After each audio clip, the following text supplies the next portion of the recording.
Reports suggest the Afghan government has lost control of Nimruz today, the first province to fall entirely to insurgents since the NATO withdrawal started.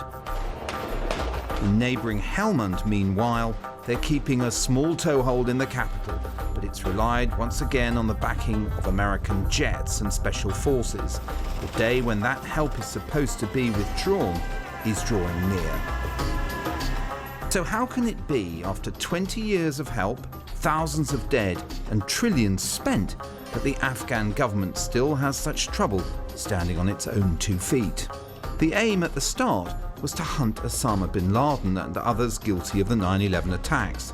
But quickly, when toppling the Taliban, the choice came about what to do next, and Western leaders were not in a mood to let anarchy or warlords reign. What has happened today is remarkable in this sense, that people have come together from all ethnic groupings in Afghanistan. They have agreed to this provisional government. They've agreed to a process that will increase dramatically the democracy, the justice, the basic representation for people in Afghanistan. For a few years, progress was made with the West's chosen leader, Hamid Karzai. But there was growing trouble, particularly in the south, and a re-energised insurgency was born. Things really took off with the fateful decision to send NATO forces south in 2006, including the British to Helmand, with the hope that they could bring reconstruction and progress. We would be perfectly happy to leave in 3 years' time without firing one shot. But quite the opposite happened. Millions of bullets were fired, and within a couple of years, the Americans came to the conclusion the British were overwhelmed by the job. American troops began flooding in to help ease the pressure. It was only a matter of time before the drawdown started from such high levels.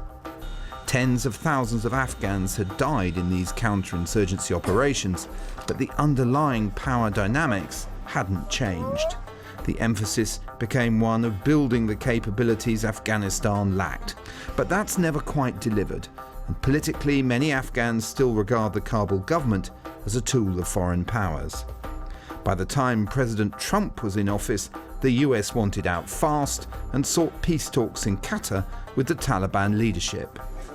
How far these Pakistan-based members of the Taliban state, toppled 2 decades ago, can actually deliver peace was a question the Americans chose not to examine too carefully. In Afghanistan, 19 years, going on 20 years, and there hasn't been a moment like this. We've had very successful negotiations. We think they'll be successful in the end. Having kept the Afghan government out of the talks, further damaging its credibility, the Americans presented them with a done deal, confirmed by the incoming President Biden. And the takeover of large parts of rural Afghanistan by insurgents began.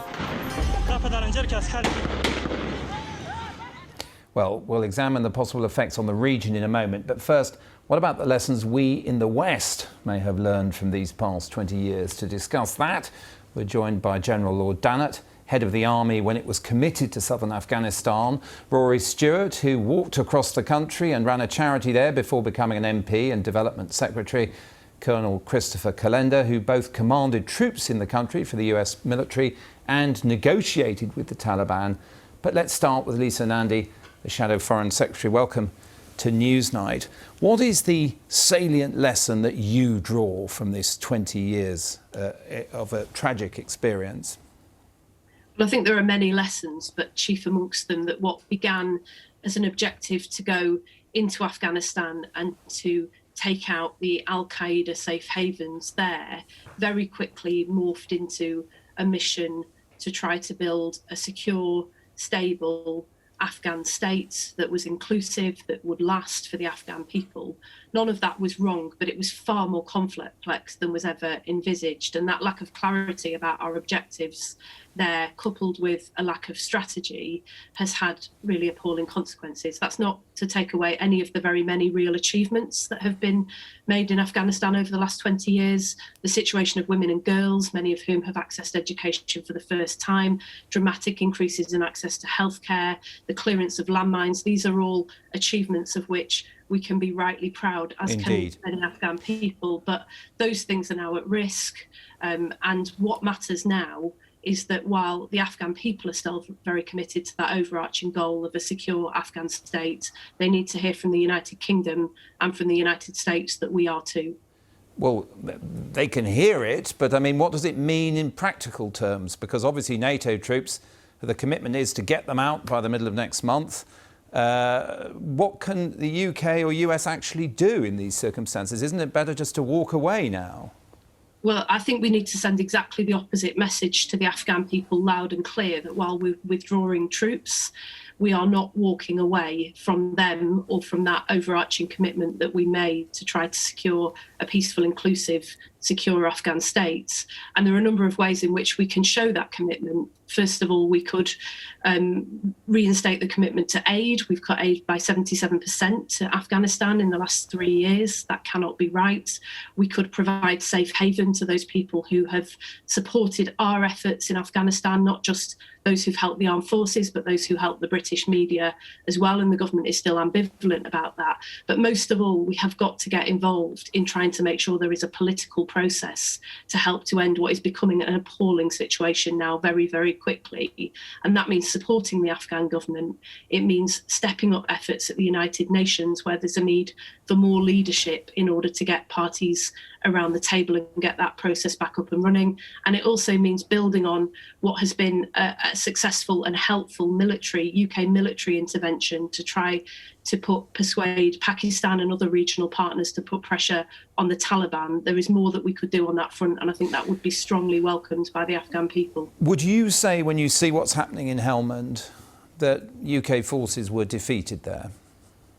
Well, look, I'm proud of the role that our forces played in Afghanistan. I've got many, many constituents who went out and served, and one who lost his life in doing so. And I'm very, very proud of the role that they played in making sure that women now are in prominent positions in Afghanistan, MPs, High Court judges, that many girls have accessed education, that people have had access to running water and electricity, literacy has improved. All these things are things that our forces can rightly be proud of. But I think many of them would feel very, very betrayed if we were to withdraw our troops and at the same time say to the Afghan people, we are now walking away from what is becoming a humanitarian disaster and a political crisis. All right, thank you very much, Lisa Nandy. Let's come to Chris Kolenda now. When you look at what's going on there on the ground with the experience you've got, what hopes do you have for the survival of the Afghan government? Well, they're going to have to rally. Look, the Afghan government has not gained the buy-in of enough of the Afghan people. And the result is, when you don't gain buy-in, whether it's in politics or in business, then people don't give their discretionary effort. And when times get tough, people vote with their feet. And the Afghan government has not gained the buy-in from the people that it needs. It needs to start fixing that. And it needs to get the toxic leaders out of its organization. And it needs to rally and fight the Taliban to a standstill. That's the number one thing it needs to do right now. Rory Stewart, do you think they can manage that? Or I just wonder whether circumstances force them to fall back on more toxic leaders. We see a former warlord in Herat being re-enlisted, the same in the north of the country, General Dostum. What prospects do you see for the government there? Well, very, very sadly, what we're seeing now is very similar to what I saw 20 years ago, just at the end of the Taliban period, which is all these figures, many of whom were associated with the Soviet wars. So these are now old men, have set their militias up around the country. These were people that 10 years ago, people wanted to get out of government, have now had to be brought back by President Ghani himself, because the Afghan army and the Afghan police isn't being able to step up. But the central truth of this is that this is not a long-term thing. This is a completely unnecessary problem, which has been caused by President Biden's reckless decision to withdraw US and other NATO support so suddenly. Since 2016, there haven't been combat operations in Afghanistan. It's been a relatively low-cost intervention from the point of view of the US and the UK. We could have maintained it for many years to come. And essentially, over the last 2 months, we've pulled the rug out from underneath the Afghan people. And it's a terrible, terrible tragedy and shame.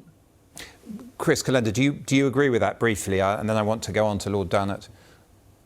Well, I write about a lot of these problems in Zero Sum Victory. I think Rory has got a lot of great insights here, that the United States has made a lot of unforced errors along the way, as has the Afghan government. And we're in a position here where nobody thought we were going to be 20 years ago when we first intervened. We didn't imagine that the United States would sort of steal away in the middle of the night, as reportedly happened at Bagram.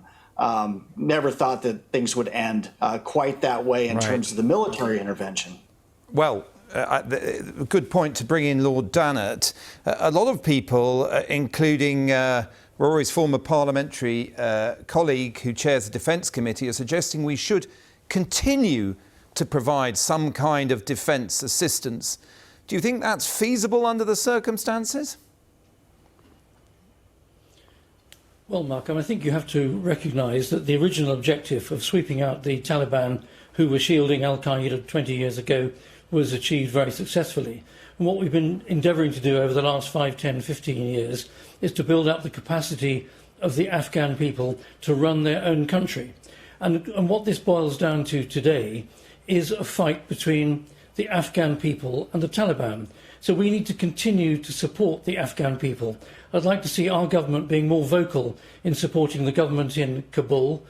Although we're withdrawing our military support, there's a lot more support that we can give to stiffen the backbone of the Afghan government, to help them stiffen the backbone of the Afghan people. Because it's their choice, it's their country. I'm sorry, it's their choice whether they want to fall back under the repressive regime of the Taliban or to enjoy the better life that we've given them a glimpse of over the last 5, 10, 15 years. Just look at education and chances for women and girls.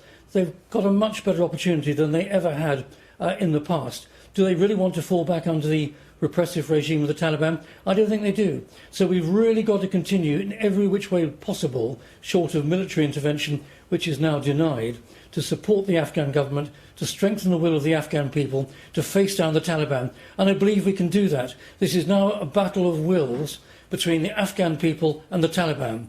And I think the people, properly supported, will prevail. Rory Stewart, you're shaking your head. Do you disagree with General Dannatt? I'm afraid I'm much, much more pessimistic. Without air support from the US and NATO allies, it is going to be extremely difficult for the Afghan people to prevent the Taliban from taking major cities. And from the point of view of most Afghan civilians, this is not simply a question of whether or not they want to live under the Taliban. Most of them do not ever want to live under the Taliban. But it is going to be incredibly difficult, particularly when the Taliban have implicit support from neighboring countries like Pakistan, to keep up a proper fight against them without international support. And I'm afraid we're going to end up with millions of refugees leaving the country. And this is something which the West should take direct responsibility. We cannot pretend that the Afghans on their own are going to be able to fare well in places like Kandahar and Lashkar over the next few weeks. Right. But I suppose what you do still hear people saying, and I know you're not saying it, but many others with experience of the country still invest hope in the process of negotiation and reconciliation. And I wondered, Chris Kolenda, having sat opposite Taliban in negotiations, whether you think there is any hope of a negotiated settlement at this stage, and whether those people who go to Qatar to talk, for example, as they did to the Americans last year, could actually deliver fighters across the country. Well, I think, first of all, there is a possibility, but it's right now it's remote. It's not going to happen immediately because the Taliban have had the 3 ingredients that they need to have for a successful insurgency. They've got external sanctuary, they've got enough support from the Afghan people to field a team on the battlefield, and they've been more innovative than the government. Conversely, the government has not been able to win the trust of the Afghan people. It hasn't been able to win the buy-in because it's been so predatory and so kleptocratic in many ways that it's driven people into the arms of the Taliban. So until the Afghan government can rally, gain some buy-in, and fight the Taliban to a standstill, there's not likely to be negotiations. Lord Dannatt, I just wondered, when you talk to military families, people who've lost loved ones there or did long operational tours away from their families, whether you find it hard to justify the deployment now.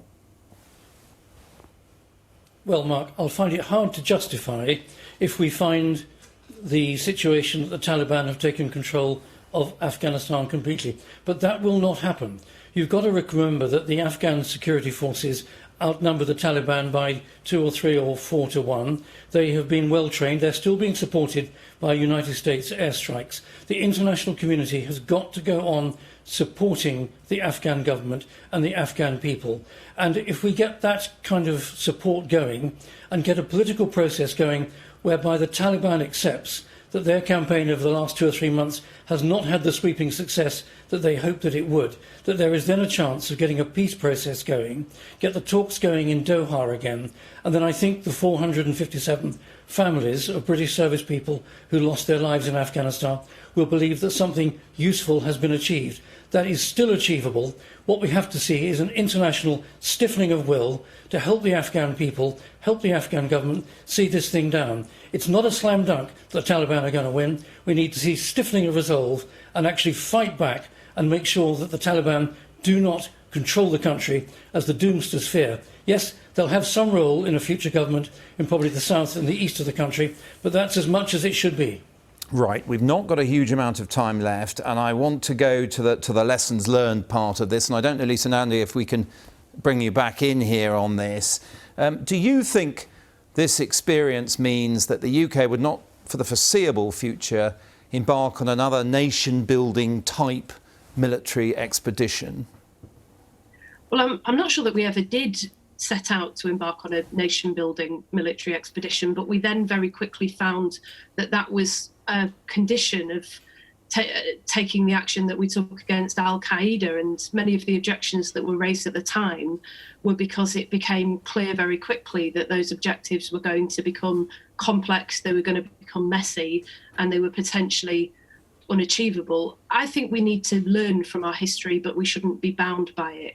It is right to take on terrorism. It is right to intervene in some circumstances. But what we also need to learn from the action in Afghanistan in the last 2 decades is that you cannot have a military solution alone to what is essentially a political problem. And unless we have a political process, as many of your panel have been arguing for tonight, that sits behind any kind of future military intervention, we will see the same sort of results as we've seen in Afghanistan. And briefly, if we may, would you favour an inquiry into the conduct of this campaign?